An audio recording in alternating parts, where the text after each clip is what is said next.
Baik, teman-teman selamat sore. Ya, hari ini kita akan bicara tentang fetal programming, stunting, dan konsep 8.000 hari pertama kehidupan. Fetal programming itu apa namanya? Harafiahnya bagaimana kita bisa merancang keturunan kita menjadi lebih baik. Apakah karena kita sakit? Ya, tentu kita tidak harap anak kita atau keturunan kita juga memiliki penyakit yang sama seperti kita atau kondisi kesehatan yang sama seperti kita. Ataupun kalau kita memang dalam kondisi yang baik, ya kita harap keturunan kita juga dalam kondisi yang baik. Jadi siapa dan bagaimana keturunan kita ke depan sangat terpengaruh oleh siapa kita saat ini dan siapa kita sebelum saat ini. Artinya mungkin ayah atau ibu kita saat itu kondisinya seperti apa, itu akan mempengaruhi keturunan kita kelak. Nah, kita akan diskusikan soal hal itu. Nah, ini teman-teman sekalian, kita bisa lihat di sini ada konsep namanya 1000 first days of life, ya. 1000 hari pertama kehidupan. Nah, 1000 hari pertama kehidupan tidak dihitung dari ulang tahun hari pertama, enggak. Ya, bukan dihitung dari pertama kali dia lahir, bukan. Tapi justru dia dihitung sejak dalam kondisi zigot. Ketika awal konsepsi, ketika awal sperma sama ovum ketemu, itulah awal pertama kehidupan. Meskipun secara teori belum ada nyawanya, tapi ternyata itu sudah dihitung. Gitu ya. Kalau di agama tertentu menyampaikan dihembuskan nafasnya usia 3 bulan atau 4 bulan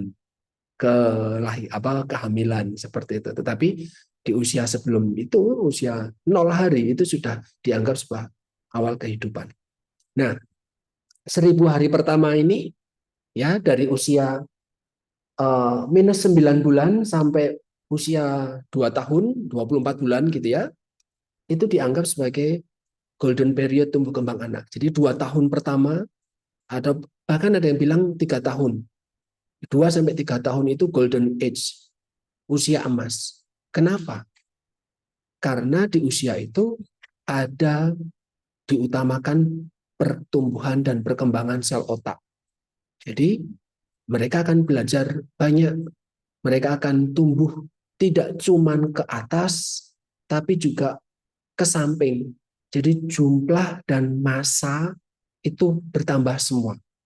Jumlah sel bertambah, jadi makin gede, makin tinggi. Ukurannya juga makin gede, makin banyak, makin kompleks. Jadi ada tumbuh dan ada berkembang. Nah, maka di sini menjadi golden period, masa emas. Di mana masa emas ini tidak akan datang 2 kali, 3 kali. Akan datang lagi, ya, tapi hanya untuk sport sedikit sekali. Di anak SD, usia SD sedikit sekali. Nanti usia 2 tahun sebelum menarke muncul lagi sedikit sekali, tetapi tidak bisa diandalkan karena di situ tidak ada perkembangan otak lagi. Nah, perkembangan otak optimalnya ada di 2 tahun pertama kehidupan. Gitu. Nah, karena ada pertumbuhan linear ke atas, ada perkembangan jadi skillful-nya, kemampuannya, maka ada salah satu faktor yaitu adalah asupan gizi. Sejak dalam kandungan ini itu dianggap mempengaruhi masa depan seorang janin tersebut ketika nanti dia sudah lahir, anak, dewasa, bahkan sampai dia lansia. Dan semua kejadian, artinya kalau di dalam 2 tahun pertama ini ada apa misalnya? Oh, ibunya jatuh di kehamilan usia 5 bulan misal. Oh, ibunya kena COVID misal. Oh, ibunya misalnya ditinggal suaminya, asupan makanannya jadi kurang misal. Oh, ibunya tertekan karena mertuanya marah-marah misal. Atau apapun kondisi selama kehamilan. Plus segala macam kondisi selama 2 tahun pertama. Misalkan, oh anaknya nggak dikasih ASI. Oh anaknya diare. Oh anaknya kena ISPA. Oh anaknya nggak imunisasi. Semua kejadian yang terjadi selama 2 tahun pertama kehidupan ini sifatnya irreversible. Artinya dampaknya tidak bisa diperbaiki. Dampaknya tidak bisa kembali seperti semula, resetting lagi, default, pabrikan lagi, nggak bisa. Jadi sekali terjadi, terjadi.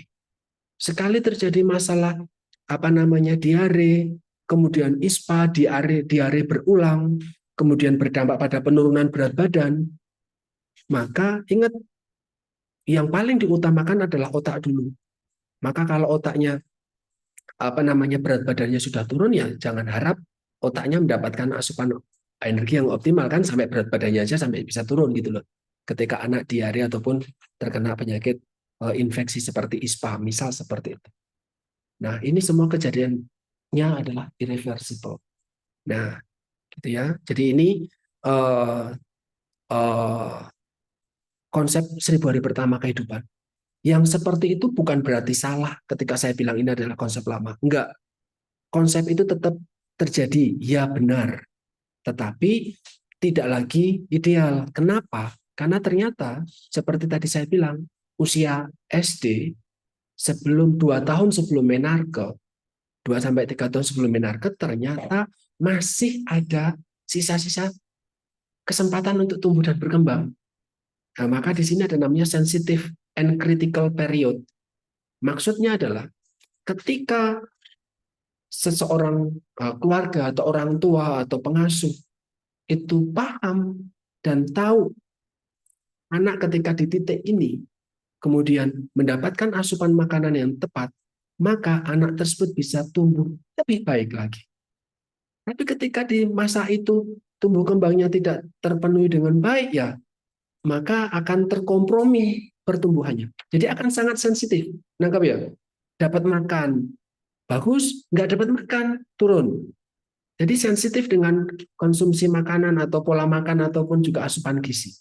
Sensitif dan itu kritis, titik kritis. Itu juga menjadi sebuah danger period. Danger period seperti, wah nggak apa-apa, namanya juga anak cowok, anak SD, sudah biarinlah main-main, sudah biarin nggak usah makan makan nggak bisa banyak, nanti juga maam jajan nih, bisanya cuma maam jajan nggak apa-apa lah, cuma bisa maam mie instan nggak apa-apa, maam mie instan aja, atau wah cuma bisa minum susu, ya udah kuatin aja susunya, itu cuma bisa minum susu nggak apa-apa, oh nggak apa-apa kurus, wong teman-temannya juga kurus dan nyampe. Disinilah terjadi danger period ketika ketidakpedulian itu tadi, sehingga muncul sudah sekolah toh, kan kalau anak kecil sudah sekolah berarti sudah ketemu sama teman-teman ya. Ketika sudah ketemu sama teman-temannya, ya satu sakit semua akan sakit. Nah, ini yang menjadi danger period. Sudah mulai keluar dari keluarga anak itu. Sudah tidak lagi di lingkungan keluarga saja. Sehingga risiko terpapar infeksi, risiko terpapar penyakit itu datang dari luar lingkungan keluarga, itu risikonya banyak. Itulah disebut sebagai danger period. Itu juga bisa disebut sebagai windows of opportunity. Jika tadi seperti saya bilang sebelum kelas, di mana ketika anak tersebut lahir dari orang tua yang tidak kesempatannya tidak optimal, misalkan ada kesempatan nih untuk bisa diperbaiki. Gitu. Jadi ada tumbuh kembang yang bisa dikejar, namanya growth spurt. Growth ya tumbuh, spurt SPURT. Jadi ada laju pertumbuhan yang bisa dikejar di masa 8 tahun pertama ini. Ini yang menyebabkan konsep 1000 hari pertama kehidupan sepertinya perlu ditambah nih. Nggak bisa hanya dengan 2 tahun pertama saja, tetapi bisa lebih diekspand sampai usia anak-anak juga loh gitu. Itu langkah berpikirnya seperti itu dulu gitu ya. Kita samakan frekuensinya dulu. Nah, ini saya coba jelaskan tentang hipotesis Barker. Pernah dengar sebelumnya tentang hipotesis Barker? Tidak pernah? Baru sekali ini berarti dari saya ngomong ini? Oke. Ya, ini butuh konsentrasi teman-teman. Ada 2 hipotesis nanti ya. Yang satunya adalah hipotesis Barker, nanti yang berikutnya adalah thrifty phenotype hipotesa. Fokus dulu kita ke hipotesis Barker. Ya, di sini saya eh, mungkin kalau nggak jelas nanti bisa lihat slide masing-masingnya karena kecil tampilan LCD-nya nggak begitu bagus. Nah, oke. Di sini ada yang namanya IUGR. Ya, saya kasih jelasan di sini. Intrauterine growth restricted atau retardasi atau gangguan pertumbuhan intrauterin. Jadi gangguan dalam janin, gangguan pertumbuhan janin, terus di dalam rahim intrauterin, intrauterus. Oke? Ya, UGR itu ya. Jadi adanya gangguan selama janin itu dikandung, ya, gitu ya. Itu simpelnya seperti itu. Ya. UGR atau poor fetal growth. Jadi pertumbuhan fetus itu jelek. Kita istilahkan sebagai IUGR. Oke? Nah, IUGR itu kok bisa terjadi sih? Itu dipengaruhi oleh 4 hal. Setidaknya ada 4 hal yang saling mempengaruhi. Kok bisa janin tumbuhnya tidak sempurna, tidak ideal, tidak optimal? Nah, yang pertama adalah maternal factor. Faktor ibu. Lawang ibu era tahu mangan. Ibunya enggak pernah mau konsumsi apa? Tablet tambah darah, Fe sama folat. Ibunya makannya sama, sedikit.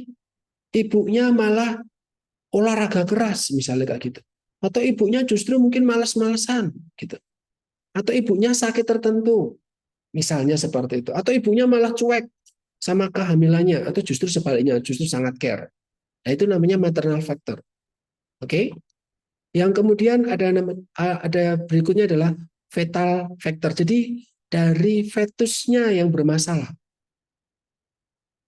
Ya, dari fetusnya. Kalau tadi dari sudut pandang ibunya yang bermasalah, sekarang dari sudut pandang janinnya yang pertumbuhannya bermasalah.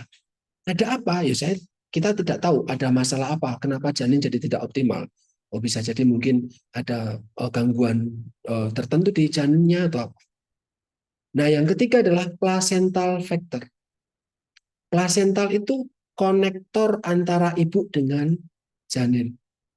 Karena zat gizi, ya, terutama glukosa, oksigen, itu diberikan dari ibu, ya lewatnya plasenta. Oke. Sampah metabolisme dari janin dan karbon dioksida, urin, termasuk fesesnya janin, itu keluarnya lewat plasenta. Saya bilang feses, tapi bukan feses sebenarnya ya, sisa metabolisme. Itu semuanya lewat keluar plasenta. Terus melarut ke darah ibu, terus dibuang oleh ibunya. Nangkep ya? Ya, plasentanya yang bermasalah.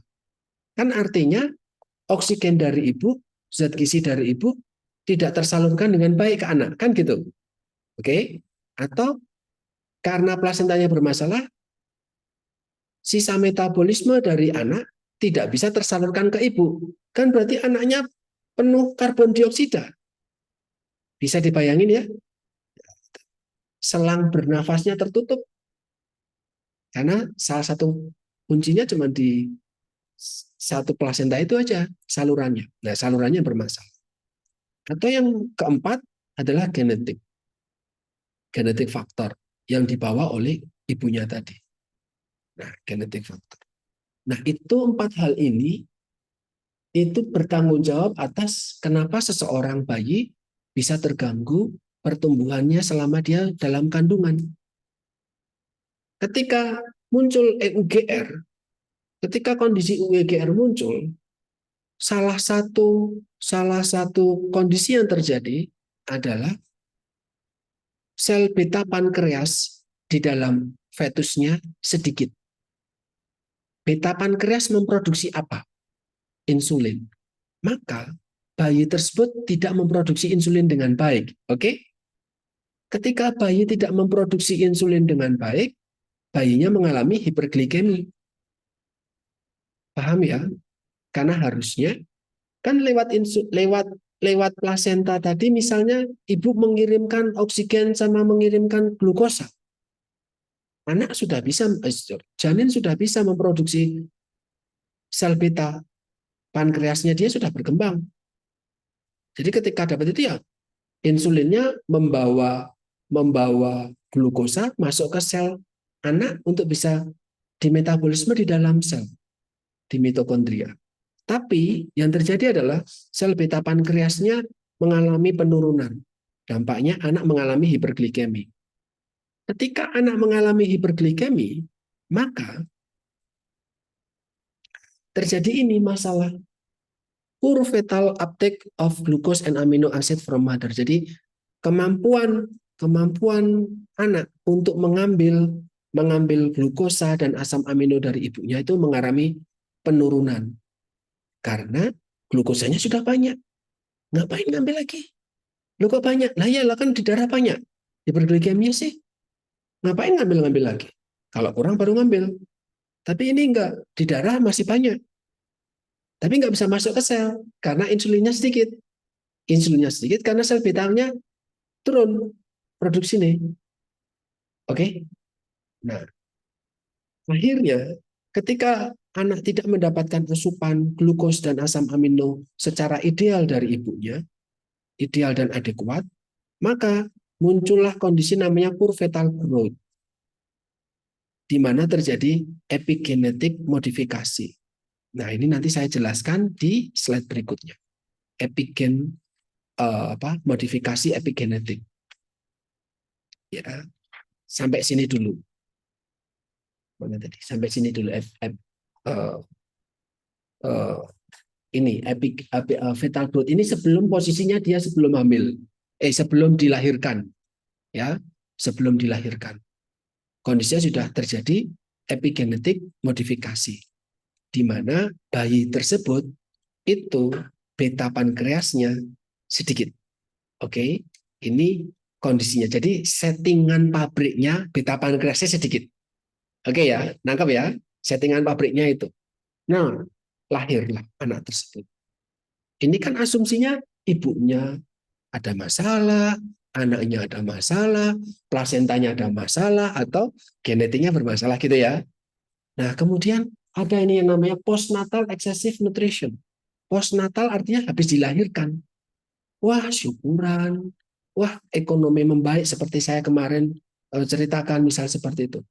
Sehingga anak tersebut mendapat dukungan gizi dengan optimal. Wah, dikasih makan lah. Anaknya kecil banget ya. Kasih makan yang banyak. Kasih makan, oh ibunya kasih makan, anaknya kasih makan. Jujuli ini, jujuli itu, kasih ini, kasih itu, dan yang lain misalkan. Oke? Maka, tapi kan tidak mengubah fakta bahwa kemarin dia lahir dengan settingan epigen modifikasi tadi. Nangkep ya? Sehingga dampaknya apa? Ketika dia mendapatkan glukosa luar biasa, asam amino luar biasa, asam lemak luar biasa dari makanan-makanan ketika dia sudah dilahirkan, maka terjadi yang namanya obesitas. Kenapa? Ya karena dia mendapatkan banyak banget, tetapi insulinnya sedikit. Tetapi genetiknya sudah dimodifikasi, epigennya. Bisa ditangkap. Ya, jadi bakatnya menjadi, bakatnya maaf ya saya bilang bakat miskin. Ini. Kenapa? Karena di dalam lahir dia sudah disetting miskin zat gizi, sehingga tubuhnya dia akan menghemat, dia akan dihemat ini. Makanya beta pankreasnya nggak banyak-banyak. Ngapain memproduksi banyak-banyak beta pankreas? Beta pankreas memproduksi insulin toh. Ngapain memproduksi insulin? Wong nggak ada glukosa kok. Ngapain diproduksi? Kalau ada glukosa baru saya mau produksi. Tapi ini saya menunggu nggak ada glukosa datang. Karena orang tuanya nggak ngasih makan.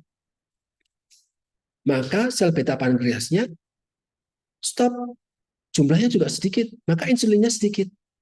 Karena ini terjadi sebelum hamil, ini sebelum dilahirkan, masih dalam proses di dalam kehamilan, maka itu menjadi setting.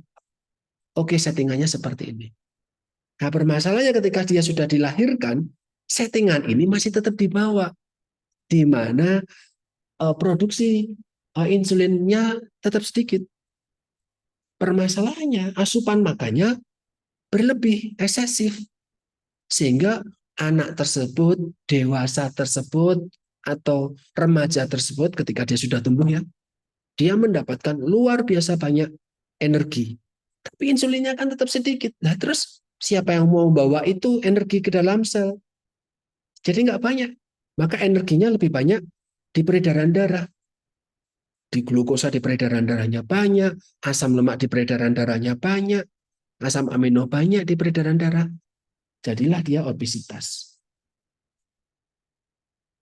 Nah, ketika dia dewasa dengan orang dewasa dengan penurunan sel beta pankreas, nanti dampaknya justru menjadi diabetes tipe 2. Sekarang nangkap. Itu yang menjadi alasan kenapa anak-anak yang lahir dari kondisi-kondisi yang tidak menguntungkan ini, dewasanya justru rentan obes. Dewasanya justru jadi rentan diabetes. Selama ini barangkali teman-teman justru berbicaranya risiko dari penyakit stunting adalah penyakit oh, kardiovaskuler atau apa-apa atau mudah terkena infeksi. Iya, terkena infeksi itu ketika di masa kecil. Tapi ketika sudah dewasa bukan lagi infeksi yang bermasalah. Ini infeksi bisa sembuh, tapi penyakit seperti ini tidak bisa sembuh. Karena sudah ada epigenetik modifikasi. Nanggap? Oke? Nah, termasuk ketika tadi di atas misalnya diambil di atas ya. Misalnya bayi janin yang IUGR itu berbagai macam sistem di dalam tubuhnya itu mengalami abnormalitas pertumbuhannya. Peredaran darahnya terganggu, sistem yang melibatkan ginjal terganggu, urinarianya terganggu, sehingga sistem namanya RAA, renin angiotensin aldosteron, yang mengatur ketekanan darah, mengatur urin, itu terganggu, maka orangnya bisa tumbuh besok ke depan berisiko. Ini bukan pasti ya.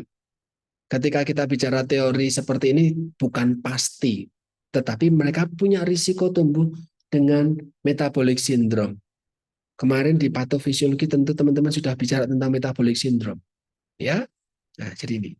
Nah, Barker itu di tahun berapa ya? 80 atau 60-an. Itu sudah melihat seperti ini.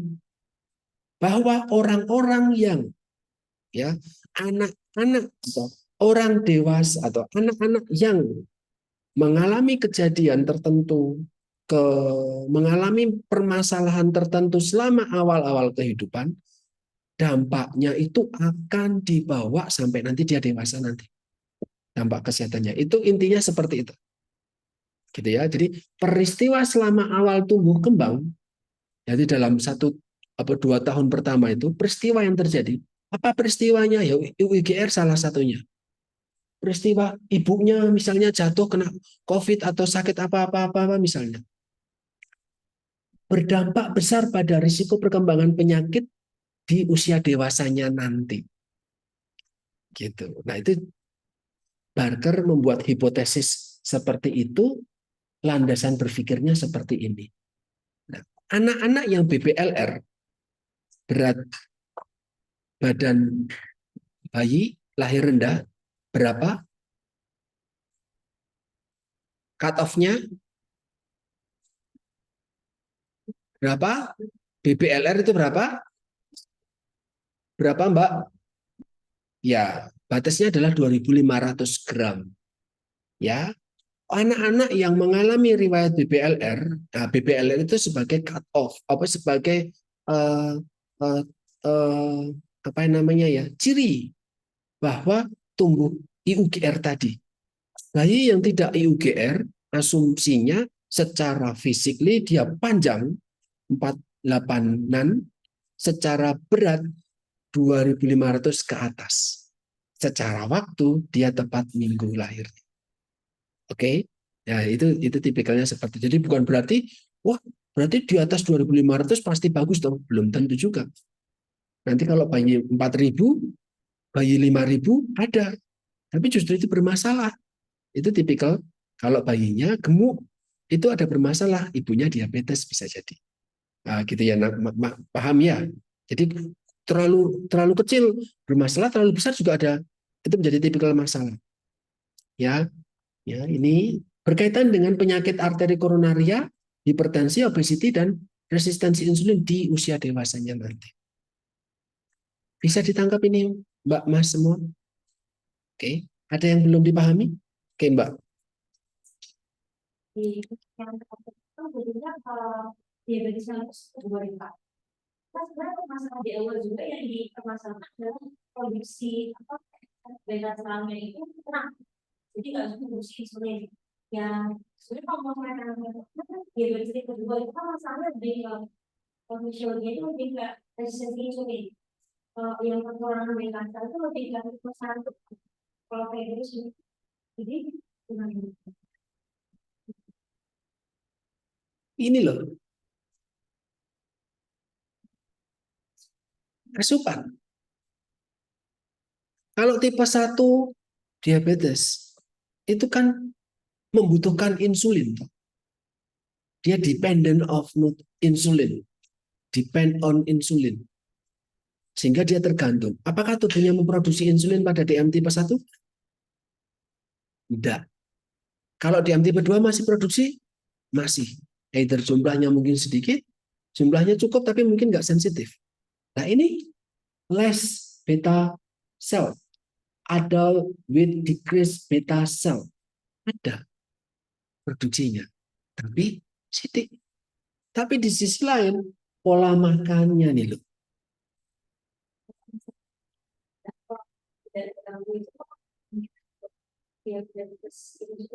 Nah, saya akan jelaskan nanti di slide ketiga atau keempat. Makanya saya pertemuan ini cuma 9 slide. Tapi menurut saya ini esensial. Enggak semua kampus dapat. Saya bisa klaim itu. Enggak semua kampus ngajarin ini soal. Oke? Sampai sini nangkep dulu Mbak. Ini disebut tipe 2 karena ada kaitannya sama perilaku makan nih. Dan dia tetap produksi insulin, tapi jumlahnya dia sedikit. Oke? Ya. Beda lagi dengan tipe 1 karena tipe 1 ada kaitannya sama genetik. Ya, dia ada masalah antibodi di situ. Antibodi. Apa namanya? Autoimun di situ. Oke. Nah, tadi yang disampaikan oleh Barker, maaf, yang disampaikan oleh Barker, hipotesis Barker, itu sebenarnya istilah panjangnya namanya FOAD, Fetal Origin of Adult Disease. Cuman orang lebih kenalnya hipotesis Barker, bahas gitu lah ya. Masalah yang terjadi selama ke awal-awal kehidupan akan berdampak pada masalah kesehatan di masa depannya nanti. Hipotesis Barker itu. Nah, tapi sebenarnya nama istilahnya Fetal Origin of Adult Disease. FOAD. Oke. Nah, dasar pemikirannya seperti ini. Kok bisa ya anak-anak itu ketika janin gitu ya, kok bisa ya janin itu sangat kayak kalian main apa yang namanya plastisin, was malam, apa yang namanya itu mainan ya, nah, paham ya? Kalau saya dulu namanya was atau plastisin ya, malam atau apa namanya slimy ya atau apa slime apa ada lagi bukan ya, beda apa ya bentuknya yang dari pasir, nah, pasir nah, itu kok bisa janin itu kalian ibaratkan seperti itu ya, ada yang namanya developmental plasticity, jadi pertumbuhan plastik. Kita bisa bikin plastik jadi botol, kita bisa bikin plastik jadi seperti ini ya toh. Bahkan kita bisa bikin plastik jadi seperti ini. Jadi plastik sangat mudah dibentuk, betul? Jadi apapun bisa. Janin juga seperti itu. Ya, jadi di sini ini pakai gambar lebih mudah dipahami. Ya, jadi ketika ketika di dalam ketika di dalam kandungan, ya, ketika di dalam kandungan ada yang terjadi di mana nutrient demand, jadi kebutuhan zat gizi lebih banyak dari yang disuplai lewat plasenta. Nangkep ya? kamu haus tapi sedotannya pakai sedotan bolpen. Jadi nggak bisa dapat optimal. Ya, dampaknya apa? Fetal undernutrition. Oke, ini di sini. Lah kok bisa terjadi kayak gitu? Iya, tadi kalau di depan kita lihat ada 4 faktor. Dari ibu, dari janin, dari plasenta, dari genetik. Gitu? Nah, di sini maternal body composition sama maternal body composition. Oh, ibunya ketika awal hamil ternyata kurus, kering, lemak sidik, otot sidik, apalagi glukosanya sedikit. Kan berarti komposisinya sedikit.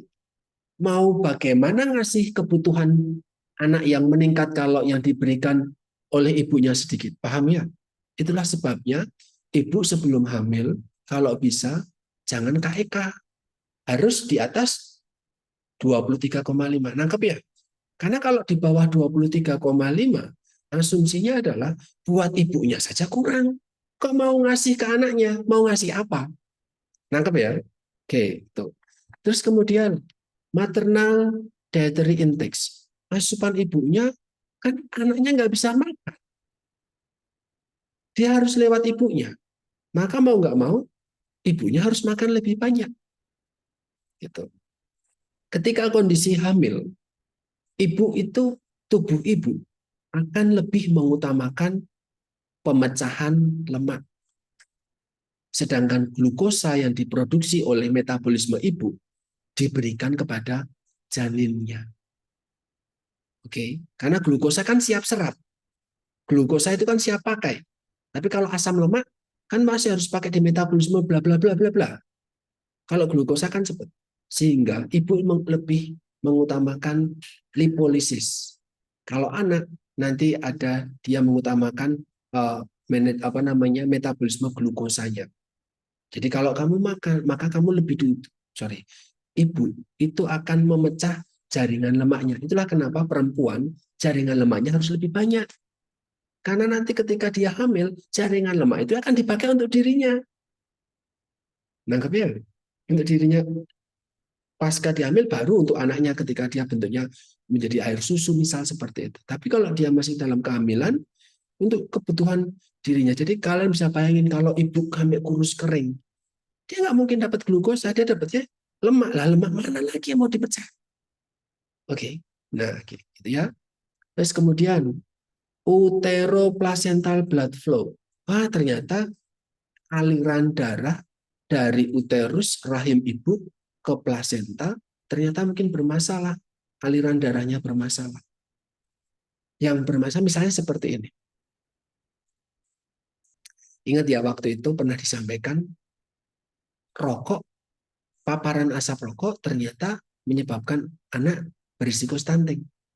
Jangan merokok di dekat ibu hamil, kan gitu. Ya, karena hemoglobin kita itu lebih mudah atau afinitasnya lebih tinggi untuk mengikat CO, karbon monoksida, dibandingkan mengikat O2. Ketika ada CO, akan lebih mengikat itu. Nah, CO muncul dari salah satunya dari rokok. Salah satunya. Maka ketika kita mendapatkan paparan asap rokok untuk ibu-ibu hamil misalnya, maka hemoglobin ibu hamil akan mengikat CO, bukan mengikat oksigen. Ketika mengikat CO, maka yang didapatkan oleh anak CO, bukan dapat oksigen. Maka aliran oksigennya akan sedikit. Aliran oksigennya akan terganggu. Ketika oksigennya sedikit, apakah bisa terjadi metabolisme di anak? Nggak iso. Karena oksigen tujuannya adalah untuk pembakaran energi di mitokondria. Kalau oksigennya sedikit, percuma kamu ngasih energi banyak. Nggak bisa dimanfaatin. Makanya orangnya jadi lemes, ngantuan. Clear? Ya, oke. Jadi salah satunya itu. Ada aliran darah yang terganggu. Misalnya itu tadi kalau misalnya. Atau memang mungkin ada sumbatan lah, atau mungkin ada gangguan plasenta atau penyakit plasenta, radang plasenta, apa-apa itu yang menyebabkan aliran darahnya nggak lancar. Kemudian juga transfer plasenta juga nggak lancar atau justru dari genetik dari fetal itu sendiri yang membuat supply-nya sedikit, kebutuhannya banyak.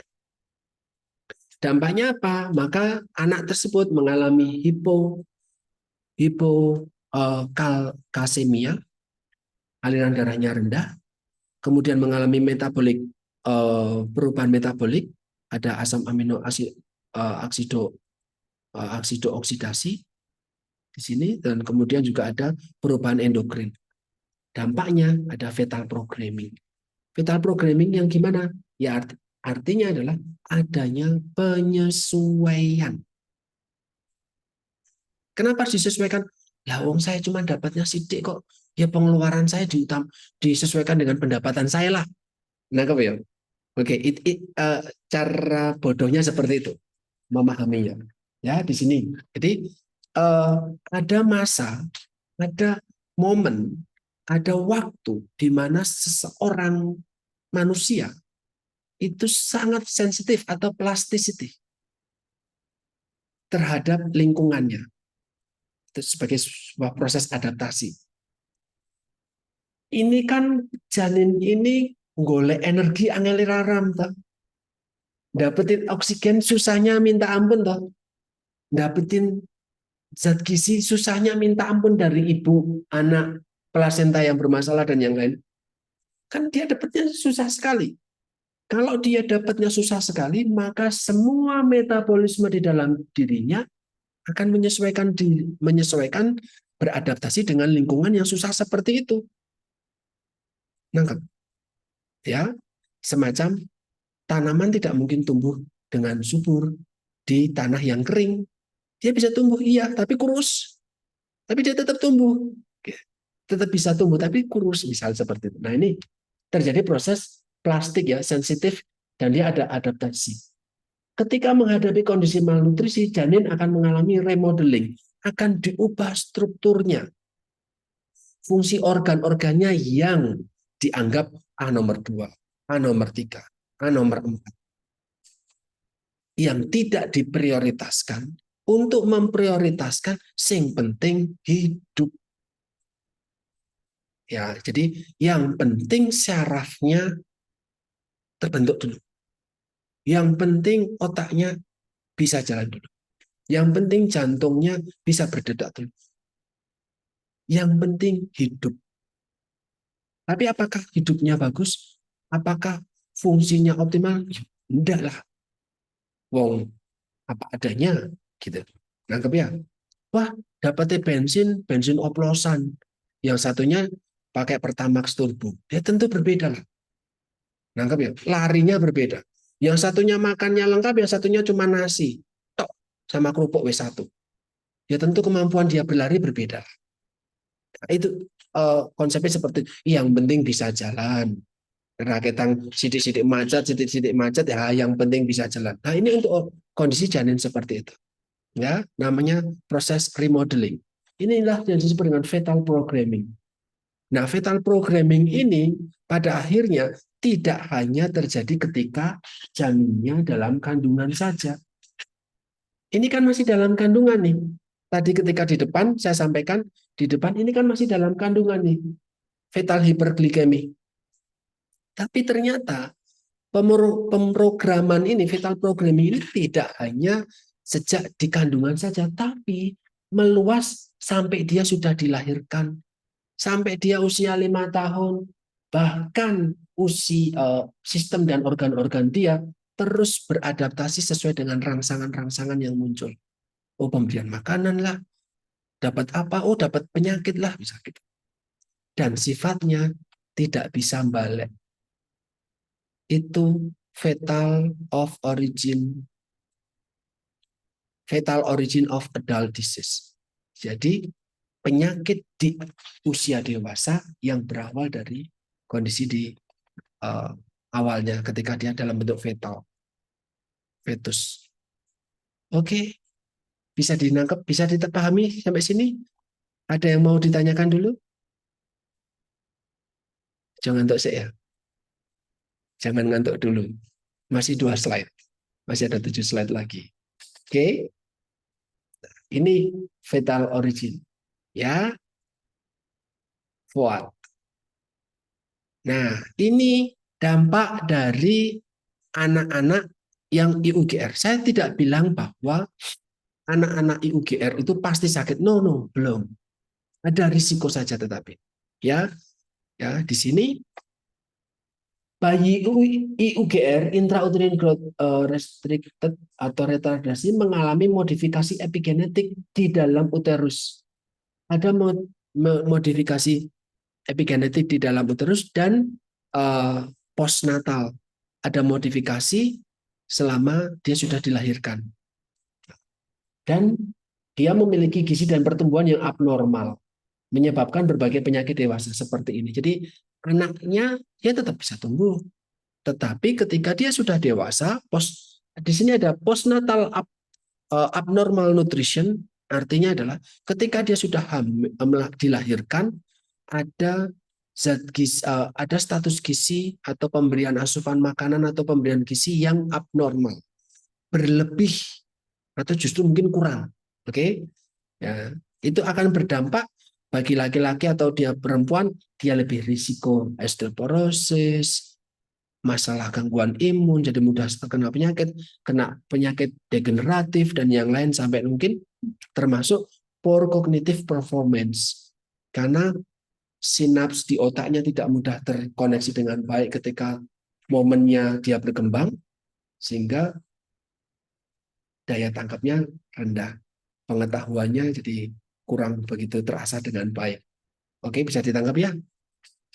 Tapi ketika ini komplikasi neonatal langsung, jadi neonatusnya baru dilahirkan, ya ada masa namanya masa nifas 40 hari pertama, itu menjadi masa paling kritis untuk ibu dan untuk janin, untuk bayi tersebut.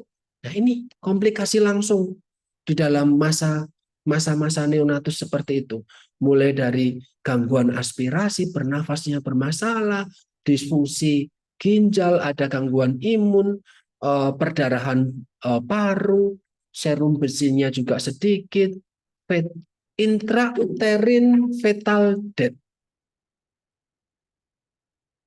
Artinya kematian fetus di dalam kandungan. Artinya apa? Keguguran di dalam kandungan. Nah, itu terjadi nih secara langsung pada orang-orang yang mengalami IUGR tadi. Ada hipokalsemia,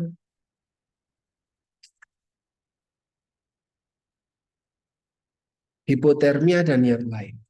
Ini kalau dia bisa melewati masa neonatus dengan baik, ada risiko lagi nanti ketika dia sudah dewasa. Jadi risikonya nggak stop. Selama di momen 40 hari di masa nifas, belum tentu selama di masa depannya nanti. Nangkep ya? Nah, itu dampak karena dia di masa kecilnya kurang beruntung. Nah, itu kan bukan salahnya anak ini. Salahnya siapa? Ya, tadi ada 4 faktor. Faktor ibu, faktor bayi janin itu sendiri, faktor plasenta, atau faktor genetiknya. Oke, kita lanjut lagi.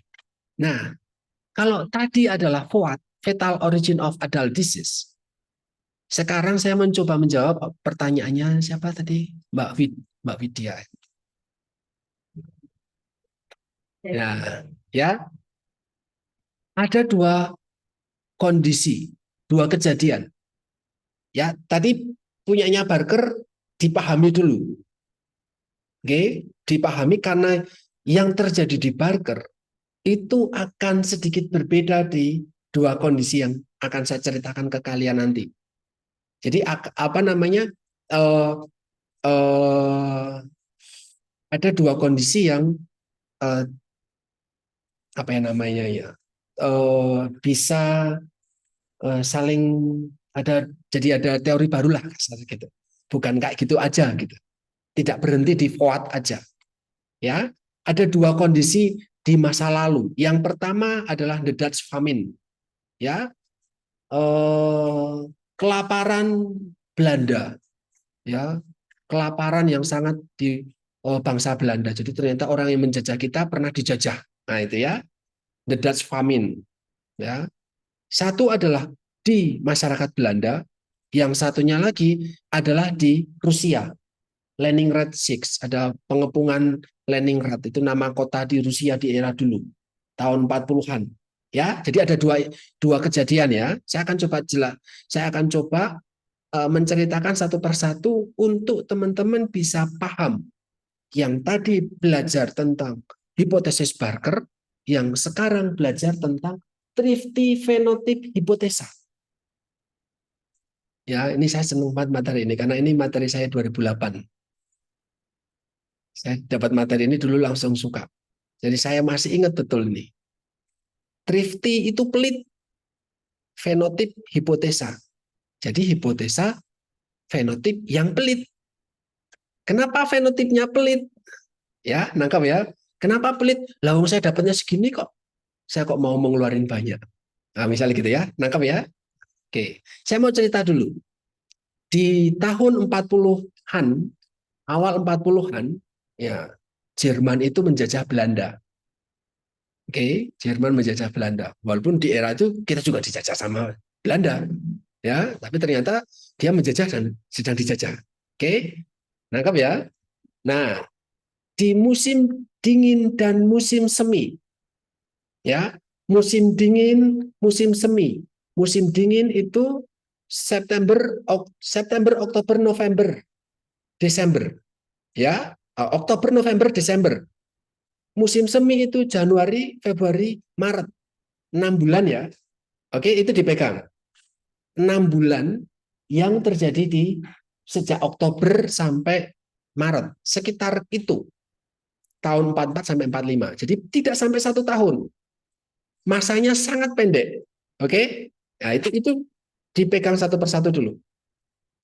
Jerman itu membatasi jatah makanan untuk semua orang Belanda tanpa terkecuali. Mau wanita hamil, orang kaya, anak kecil, orang tua, penyakitan, laki-laki dewasa, orang subur, anak remaja, semuanya. Satu hari hanya mendapatkan 400 sampai 800 kalori saja. Oke? Selama 6 bulan. Oh, kamu tadinya kaya luar biasa. Ora peduli, sekarang kamu cuma dapat 400. Oke? Padahal dia dulunya kaya. Tapi cuma dapat tiba-tiba mendadak mulai bulan Oktober misalnya, Oktober sampai Maret cuma dapat 400. Kan berarti ada kelaparan yang mendadak. Ya toh? 400 itu cuma satu bungkus mie instan sama telur satu. Nggak boleh nambah sayur, nggak boleh nambah nasi. Nangkap ya? Sehari. Cuman buat satu hari. Siti banget toh? Ya, nah itu. Sego kucing satu, itu 400 itu. Tanpa lauk. Satu hari. Bisa dibayangin ya? 6 bulan. Oke? Nah, maka terjadi kelaparan yang mendadak di semua strata sosial selama 6 bulan. Berarti dari bagus, jelek, perang mereda, normal lagi. Nangkap ya? Momennya cuma 6 bulan dok. Ya, the Dutch famine. Oke. Kan di situ ada ibu hamil. Tidak pilih kasih dong. Tetap aja dapat jelek. Oke. Ketika Oktober, kan awal perang. Ya toh? Ketika awal perang, kan ada ibu hamil yang masuk trimester 2 dan trimester ketiga. Iya kan? Ini Oktober nih. Wah, sudah hamil gede banget. Urusan tetap tak kasih 400 misal seperti itu. Nangkap ya? Nah, ibu hamil yang mengalami kelaparan ketika dia masuk trimester 2 dan atau trimester ketiga, maka bayinya lahir BBLR. Nangkap ya? Bayinya lahir BBLR. Tapi kalau dia mengalami kelaparan, awal kelaparan, tapi dia baru awal kehamilan, baru trimester pertama, kan bayi dikandung 9 bulan. Kan the Dutch famine tidak sampai 9 bulan. Dia cuma sampai 6 bulan doang. Nangkep tak? Kan artinya awal kandungan miskin dalam tanda kutip. Tapi akhir kandungan tidak miskin lagi dong. Oke? Nah, bayinya berat lahirnya normal. Tapi bayinya ketika diikuti sampai dia dewasa, ternyata tingkat obesitasnya justru lebih gede daripada mereka yang lahir sebelum perang. Sebelum perang artinya sebelum ini bisa jadi sini, gitu. Kan dia sudah usia 6 bulan, 7 bulan. Lah kok kena the Dutch famine? Yuk lahiran toh. Ya bayinya memang kecil, tapi dia tumbuh tidak obesitas. Tapi kalau yang ini sejak awal ada masalah kandungan, ya toh, lah lahir normal karena dia sudah membaik lagi, nah, obesitasnya lebih tinggi dibandingkan yang sebelum dan sesudah berat dan lebih tinggi dibandingkan yang kelaparan tadi. Nangkep ya penjelasannya. Maka ini menjadi menjadi apa dasar pemikiran ini ternyata veteran-veteran perang, sorry, anak-anak yang lahir ketika di kandungan perang kok tumbuhnya beda-beda kayak gini gitu loh. Ini ada penelitian yang menarik di Belanda saat itu. Pada masyarakat Belanda yang dewasa usia berarti mulai tahun 60-an kan berarti anaknya sudah 24 tahunan, 20-an tahun. Kan ini terjadi di tahun 45. Ketika tahun 60, tahun 70 kan Belanda sudah baik, sudah makin membaik, maka oh ini dulu saya lahir ibu saya waktu perang misalnya kayak gitu tak?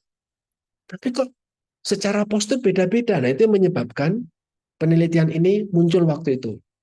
Maka ini ada istilah namanya developmental origin of health and disease to heart atau mismatch concept. Apa mismatch? Karena ada masalahnya bareng. Ini podo-podo ramangan. Tapi kok outputnya beda ya, gitu loh. Nangkap ya? Nah, kok outputnya beda? Itu simpan dulu. Oke? Karena ini akan berbeda dengan yang terjadi di Rusia. Ya, yang di the Dutch famine ini orangnya kaya, terus miskin, nggak bisa makan, terus dia normal lagi seperti semula, gitu ya. Nah, yang terjadi cuma berbeda di sini. Ketika miskin tadi, ketika nggak dapat makan tadi, entah dia trimester 1 atau trimester akhir. Oke? Bisa dipahami ya? Ya, jangan kebalik sama yang ini. Yang ini adalah pengepungan Leningrad, ya, Saint Petersburg. Terjadi 4 tahun. 41, 42, 43, 44. 4 tahun. Nek suruh hamil dan melahirkan kan berarti sudah berkali-kali nih periodenya. Ya, kalau tadi kan cuma 6 bulan, ini sampai 4 tahun. Ya, ibu hamil terpapar kelaparan. Sebelum hamil sudah lapar. Hamil lapar. Melahirkan lapar. Anaknya sudah gede lapar. Jadi dia sudah terbiasa lapar. Nangkep ya? Terbiasa miskin. Masih nikah aja sudah miskin. Oke. Ya, nikah kelaparan. Ayo hamil, hamil kelaparan. Melahirkan kelaparan, ngasih susu masih kelaparan, ya. Terjadi 4 tahun. Kan berarti lebih panjang nih masanya. Nah, itu prosesnya ya. Terus kemudian sebelum terjadi pengepungan, ibu hamil harus biasa lapar. Berbeda dengan yang the Dutch famine. Dia tidak biasa karena kereta yang diarahkan ke Belanda, arah ke Belanda dihentikan oleh Jerman sehingga pasokan makanannya terbatas. Mendadak orang anu kabar-kabaran. Nah ini alah rasa kabar-kabar setiap hari juga makanan cuman gak gini-gini aja. Nangkep ya perbedaannya ya. Nah, sehingga sudah terbiasa ibu hamil terbiasa dengan kondisi malnutrisi. Nah, yang dilahirkan di dalam periode tersebut ya dalam 4 tahunan ini ya tidak memiliki risiko glucose intolerance, dislipidemia, bahkan cardiovascular disease di masa depan. Enggak ada risiko. Nah, ini menjadi thrifty phenotype hipotesa. Beda sama yang tadi. Yang tadi ada risiko obesitas dan penyakit kardiovaskuler. Nah, ini enggak. Nah, ini maka ada match. Kalau tadi mismatch, ketidaksesuaian. Kalau yang ini ada kesesuaian, di mana ada gen hemat, gen thrifty. Kenapa gen thrifty? Lawung ibunya selama kehamilan pertama memang sudah malnutrisi, anaknya sudah terbiasa dapatnya sedikit sejak dalam kandungan. Setelah dilahirkan, ya dapatnya tetap sedikit. Sehingga tadi dia omongin sama kamu, bagaimana kalau dapatnya nggak banyak? Ya udah apa-apa, dapatnya sedikit. Orang miskin tetap miskin, maka aman. Yang jadi masalah, orang yang miskin, dia diberi bantuan luar biasa banyak. Mendapatkan kemakmuran luar biasa banyak. Genetikmu nggak bisa disetting langsung mendadak. Oke, tak genetik orang sugih gitu. Orang iso. Nangkap.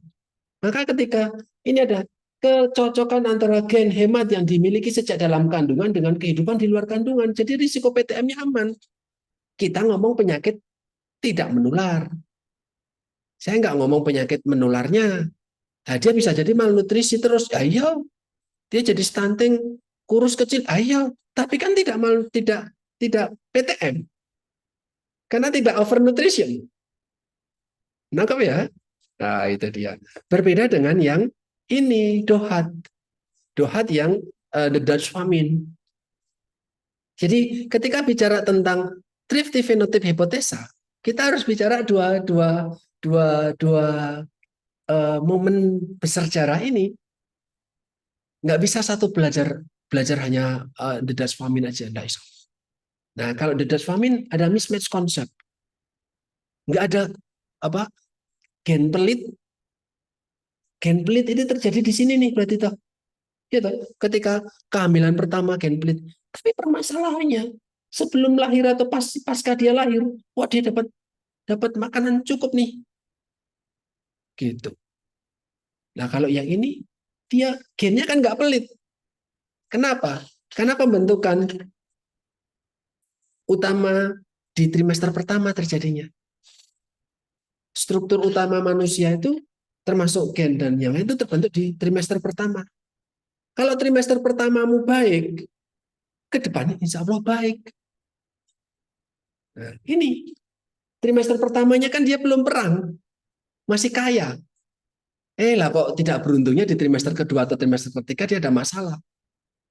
Nangkap ya? Jadi kalau kamu punya kesempatan, kalau nanti ada orang yang hamil di sekitarmu, cek dia trimester berapa. Jangan sampai ada masalah di trimester pertama. Kalau bisa. Karena apa? Dampaknya akan jauh lebih signifikan dibandingkan dia ada permasalahan di trimester kedua. Paling anaknya kecil. Karena yang diutamakan di trimester pertama adalah struktur syaraf, jantung, sistem saraf pusat, otak. Dulu. Kalau itu, ini kan orangnya masih kaya ya, berarti kan optimal banget toh. Bagus banget lah. Nah, kemudian kalau sudah berkembang trimester kedua baru mikir ke hal-hal yang secondary, organ-organ sekunderinya. Oh, ngomong ke soal tinggi badan, oh ngomong ke soal massa tubuh dan yang lain. Maka ketika dia gangguannya di trimester kedua tiga ya sudah, ya pendek, apa namanya, kecil aja, kurus aja. Karena asupannya nggak terpenuhi. Tapi otaknya kan nggak bisa balik jadi kecil, kan enggak. Kan otaknya sudah terbentuk dulu. Bakatnya sudah terbentuk dulu. Nangkap ya? Nah, kalau yang ini trimester 1 dibentuk dalam kondisi kecil, Pak. Dibentuk dalam kondisi kemiskinan. Nah, di trimester kedua dan tiga sudah terbebas dari kemiskinan. Tapi kan epigennya miskin. Ya, gitu. Nah, ini mismatch konsep. Kalau yang ini, nah ini dari kecil, dari lahir sudah miskin. Setelah lahir masih miskin, malah aman dari PTM. Bisa menjawab tadi Mbak Widya ya? Nah, gitu. Oke, jadi nah permasalahannya kita kembali ke masalah di sekitar kita di Indonesia. Ibu hamil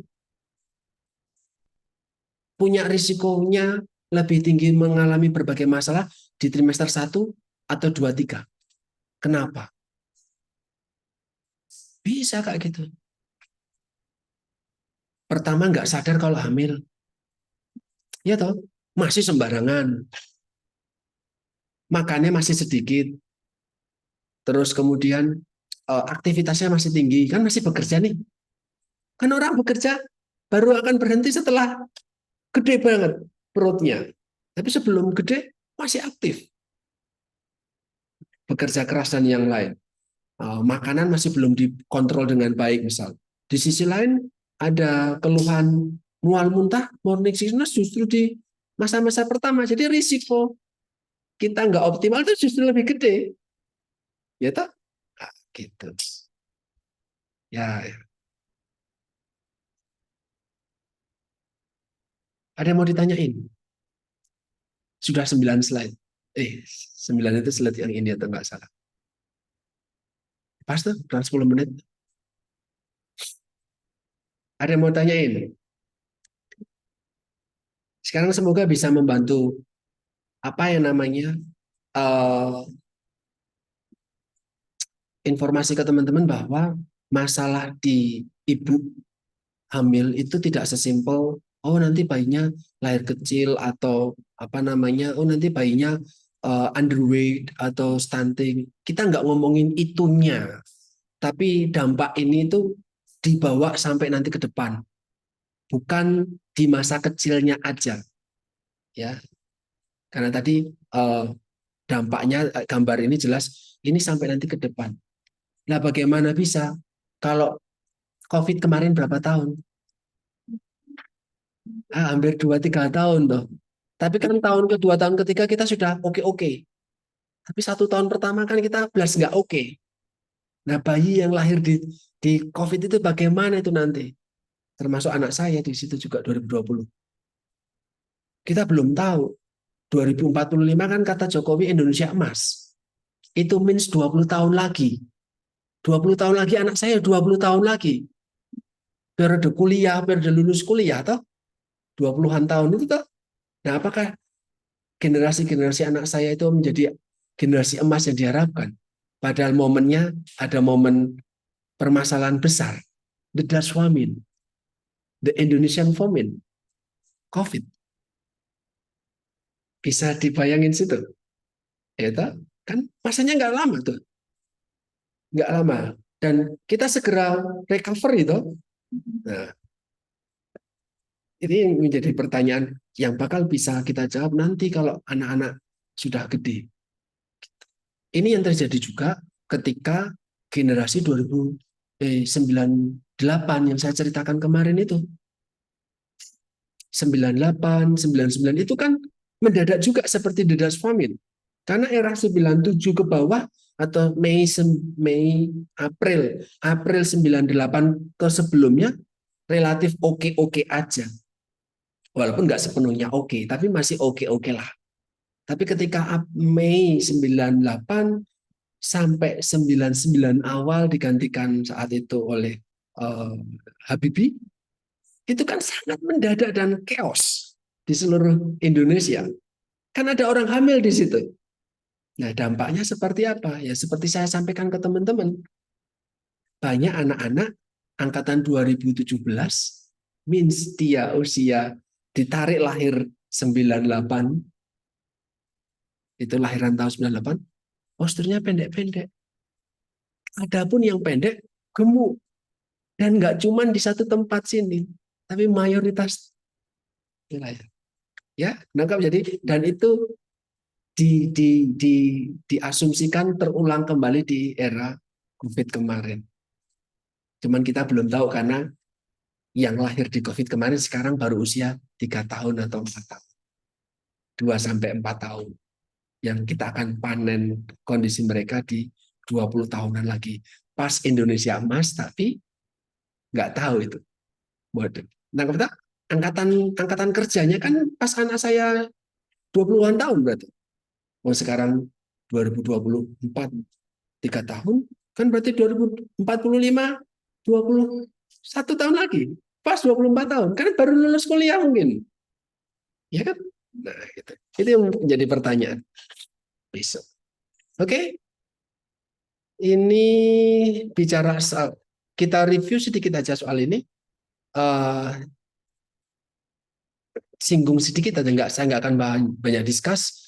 Kita akan bicara tentang stunting, stunting, terus kemudian bagaimana prevalensinya, targetnya besok bagaimana, kondisinya seperti apa di setiap provinsi, kemudian aneka macam hal. Saya akan discuss mendalam soal ini besok. Ini baru dari UNICEF 2020, kemudian juga eh, kenapa kita bicara tentang intervensi stunting itu nggak bisa bergerak di kesehatan, sektor kesehatan saja. Karena ternyata sektor kesehatan saja hanya bertanggung jawab 30%. Programnya banyak, tapi nggak efektif. Gitu. Programnya oke, tapi nggak efektif. Padahal itu masalah kesehatan, tapi nggak efektif. Maka lebih mengutamakan intervensi yang sensitif. Ya, bukan spesifik. Ini pernah dengar kalau itu? Ya, spesifik ya terkait dengan kesehatan dan diutamakan ada 3 hal. Anemia itu berarti ketika anak remaja, ibu hamil, itu tak. Kemudian juga antenatal care, jadi selama kehamilan itu diperiksa, jangan-jangan kehamilan trimester pertama ada masalah, trimester kedua ada masalah, trimester ketiga ada masalah, maka sudah di screening sejak situ gitu loh. Nangkap ya. Jadi biar yang tadi dikisahkan di landing rate ataupun di the Dutch famine bisa diminimalkan dengan partisipasi ibu untuk pemeriksaan ANC, antenatal care. Jadi selama kehamilan diperiksa. Kalau dulu ketika istri saya anjurannya adalah 4 kali dalam tiga periode. Jadi periode trimester 1 1 kali, trimester 2 1 kali, trimester 3 2 kali. Dulu, tapi sekarang jadi 6. Ya, kalau saya nggak salah jadi 6 kali dalam 9 bulan. Gratis, for free. Dan multidisiplin. Jadi ketika ANC di puskesmas itu gratis, nanti dari gizi, bidan, perawat, dokter kehamilan, terus kemudian dari laboratorium, bahkan termasuk dari psikolog dan psikiatri juga. Ya, itu terus kemudian pemantauan balita lewat posyandu. Nah, ini risiko dari stunting ternyata lebih melonjak ketika ini. Apa yang terjadi di sini? Nih loh. Kalian bisa lihat di sini, ini menarik ini. Stunting, ya, risiko stunting itu ketika masalahnya di awal kelahiran itu risiko stuntingnya sampai 18,5. Tetapi ketika di 6 bulan pertama 13,7. Tapi di 6 bulan kedua, maaf, tahun kedua, masuk tahun kedua, ini ternyata risikonya jadi banyak. Ada apa di sini? Hah? MPAC-nya kan sudah di sini, Mbak. Apalagi?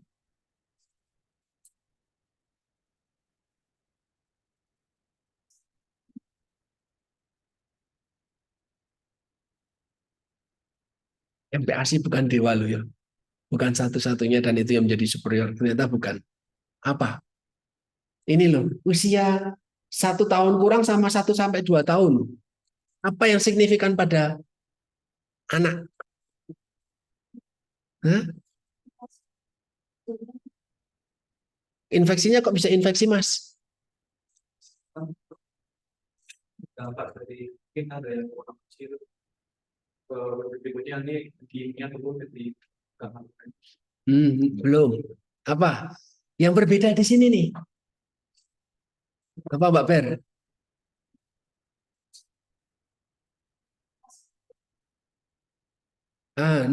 Bukan. Ini sudah bisa jalan. Sudah bisa menggigit macam-macam. Nah, sanitasinya? Nah, sudah bisa ketemu konco-konco nih. 2 tahun tuh udah bisa lari loh. Anak saya 12-13 bulan udah bisa merangkak. Tapi kalau di bawah 1 tahun, oh masih sama ibunya. Masih digendongan. Infeksi paling banyak dari keluarga. Tapi kalau sudah di atas 1 tahun, sudah bisa jalan, sudah bisa finger food, bisa gigitin apa aja digigitin, nah, nggak tahu kotorannya seperti apa. Nah, ini risikonya lebih banyak di sini. Di sisi lain memang MPASI-nya jadi mungkin juga kurang karena kebutuhannya meningkat, tapi pembeliannya cuma itu aja. Oke, itu meningkatnya seperti ini. Ini lonjakannya luar biasa nih. Nanti bisa kita akan diskusikan itu. Nah, ini 8.000 hari pertama kehidupan oleh Profesor Bandi. Bisa kita akan diskusikan ini kenapa 8.000 itu penting. Kemudian juga ini nanti kita lewati banyak. Ini yang terjadi. Kalau stunting di usia 6 bulan, 0 bulan, apa sih yang terjadi? Ternyata pengaruhnya adalah ANC, tablet tambah darah, makanan pada ibunya. Gitu. Itu yang berdampak pada ketika lahir dia stunting. Tapi ketika 6 bulan pertama kok ada stunting, yang jadi masalah, penyebab masalahnya adalah ini tadi, oh ternyata tidak IMD, tidak menyusui dini. Nah ternyata, wah nggak keluar. Saya kemarin dapat pasien, oh nggak keluar, itu sejak anak pertama nggak keluar ASI-nya gitu. Jadi kalau sekarang di anak kedua nggak keluar, ya apa anak pertama juga nggak keluar kok. Gitu. Ya, setelah dikaji lebih lanjut bisa jadi karena dia stres. Jadi nggak bisa sampai mengeluarkan ASI-nya gitu ya. Terus dalam 5 bulan pertama sudah dapat sufor, bisa jadi di situ. Ada penyakit infeksi juga di situ. Tapi kalau di 1 tahun pertama, nah ada lagi di sini nih. Riwayat BBLR, kemudian ada sufor, ada MPAC, keragaman makan, penyakit infeksi. Makin gede lagi, ada tambahan lagi. Konsumsi susu, olahan, nah ternyata tidak semua anak itu kalau konsumsi susu dan olahannya itu dianggap sebagai sesuatu yang baik. Karena dia cuma makan itu, nggak mau makan yang lain, cuma maunya susu kotak, sama mungkin biskuit-biskuit tok. Yes, misalnya. Nggak mau makan yang lain, jadi nggak ada variasi. Oke, itu nanti soal anak, tadi ini soal bayi, ini soal nanti soal anak. Besok kita akan bicara tentang PMPA, pemberian makan bayi dan anak. Kemudian bagaimana ngatur gerakan tutup mulut, gitu ya. Picky eater dan obesity apa kaitannya? Kita akan diskusi itu. Ini kok bisa bagaimana cara biar anak enggak susah makan ya, atau anak bebek seperti ini. Yuk, belajar label-label seperti ini. Semoga teman-teman juga sudah terbiasa baca label-label kayak gini di dalam setiap kemasan. Kemudian ini ada sesuatu yang baru juga dikaitkan sama tantangan-tantangan pemberian makan pada anak, kemudian kebiasaan makan anak, keluarga dan kebiasaan makan anak, terus sama belajar tentang ini. Ini kira-kira bagaimana menurutmu?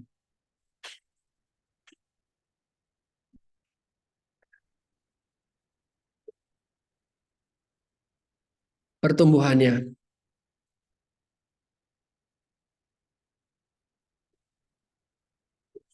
Usia 2 tahun, tinggi badannya 70 pas ya, 70 cm. Normalnya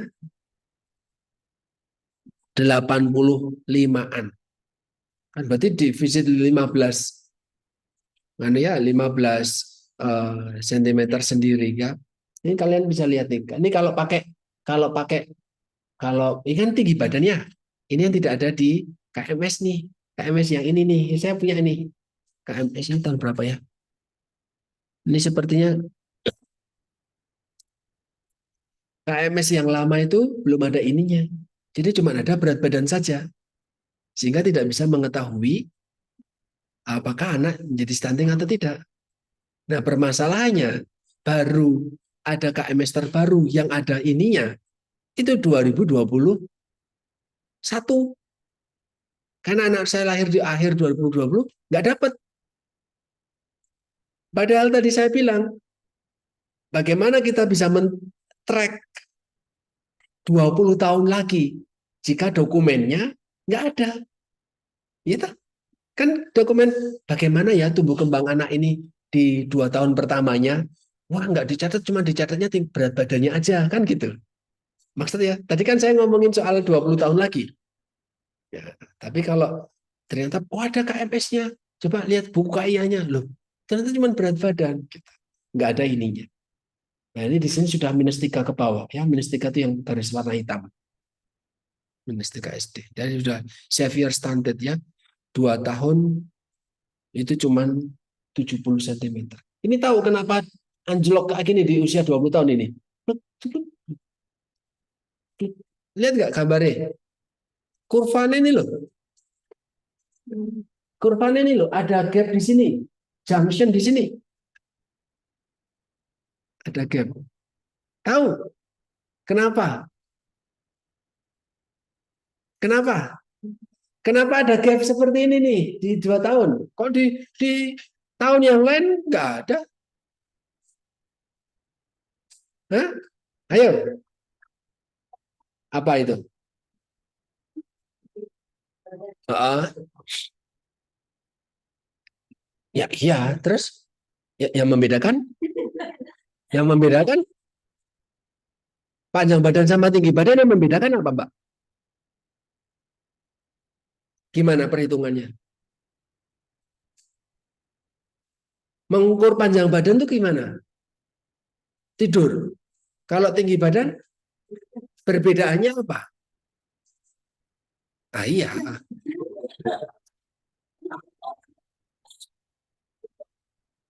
Ya, jadi ketika tidur dan ketika berdiri ada mampat sedikit.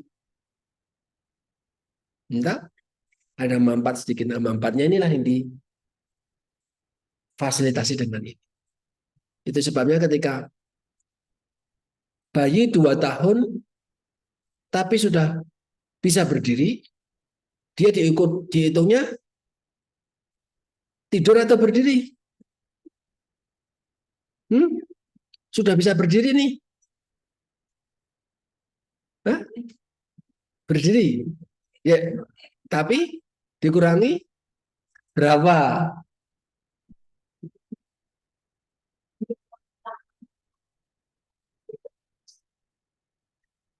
Nah, harusnya kan tidur. Ya, tapi dia sudah bisa berdiri. Ya, enggak apa-apa. Tapi nanti dikonversi, ditambah atau dikurangi.